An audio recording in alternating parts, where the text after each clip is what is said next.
Fears of a regional spillover of the Israel-Hamas war have heightened after an Iranian official has vowed revenge on Israel for the killing of one of its top generals. AP correspondent Karen Chamis. Iran announced Monday that an Israeli strike on the outskirts of the Syrian capital of Damascus killed one of its top generals, Razi Mousavi. In a news conference the following day, Iranian Defense Ministry spokesperson General Reza Taleinic promised Iran would retaliate. The Islamic Republic of Iran has the capability of a strong and smart response to these sort of crimes. The killing of the Iranian general came after 3 U.S. service members were injured in a drone attack in northern Iraq, launched by Iranian-backed militia groups. I'm Karen Chamas. Israel said Tuesday it would no longer grant automatic visas to United Nations employees. Israeli spokesman Eylon Levy. They have let the world down. We are demanding global accountability, and now we are leading by example. The Ministry of Foreign Affairs has announced that visa requests by UN employees will no longer be granted automatically and will instead be considered on a case-by-case basis. He accused the UN of covering up for Hamas, saying it failed to condemn the militants for allegedly operating out of hospitals and purportedly stealing aid destined for civilians. Russian forces shelled the railway station in the southern Ukrainian city of Kherson on Tuesday as a train was set to evacuate residents, killing 1 policeman and injuring 4 people. About 140 civilians had been at the station in the early evening, and quick action by police to direct them away saved many lives. This is VOA News. A charter plane that was grounded in France for a human trafficking investigation arrived in India with 276 Indians aboard early Tuesday, according to authorities.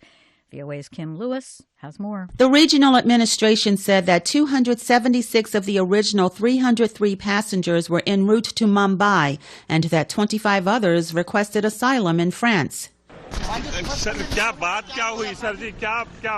A reporter approached the passengers at the airport and asked them in Hindi what questions were asked of them. But one of the passengers responded, "We weren't asked anything." French authorities are working to determine the aim of the original flight and opened a judicial inquiry into activities by an organized criminal group helping foreigners enter or stay in a country illegally.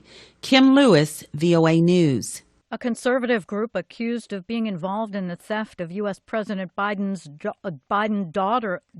daughter diary has lost a First Amendment claim. AP correspondent Norman Hall reports. Criminal prosecutors may soon get to see over 900 documents in the case against the conservative group Project Veritas. A federal judge in New York says the group, which identifies itself as a news organization, cannot stand behind freedom of the press claims. The documents in dispute were produced from raids that were authorized in November 2021.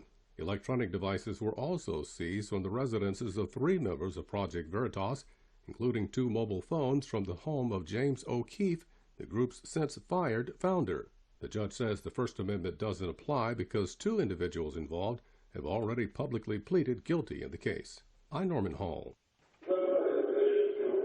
Russian opposition leader Alexei Navalny on Tuesday released a cynical statement about his transfer to an Arctic prison colony nicknamed the Polar Wolf. It was his first appearance since associates lost contact with him 3 weeks ago. Navalny, the most prominent and persistent domestic foe of President Vladimir Putin, is serving a 19-year sentence on an extremism conviction. He had been incarcerated in central Russia's Vladimir region, about 230 kilometers east of Moscow, but supporters had said he couldn't be found beginning on December 6th.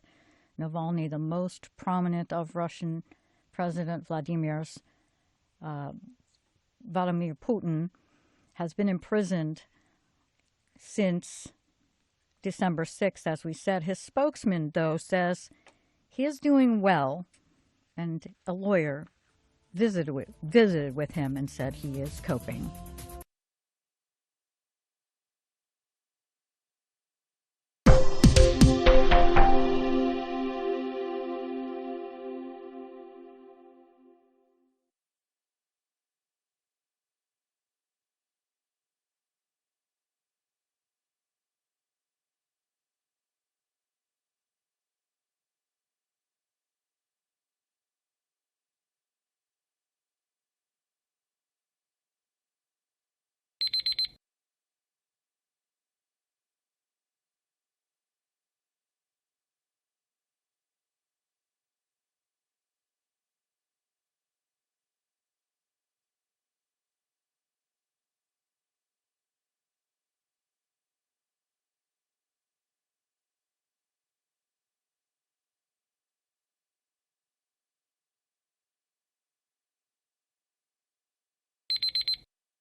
Thank you for watching.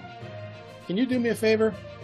Please leave a comment in the comments section below. That would really help. Thank you, and see you again soon.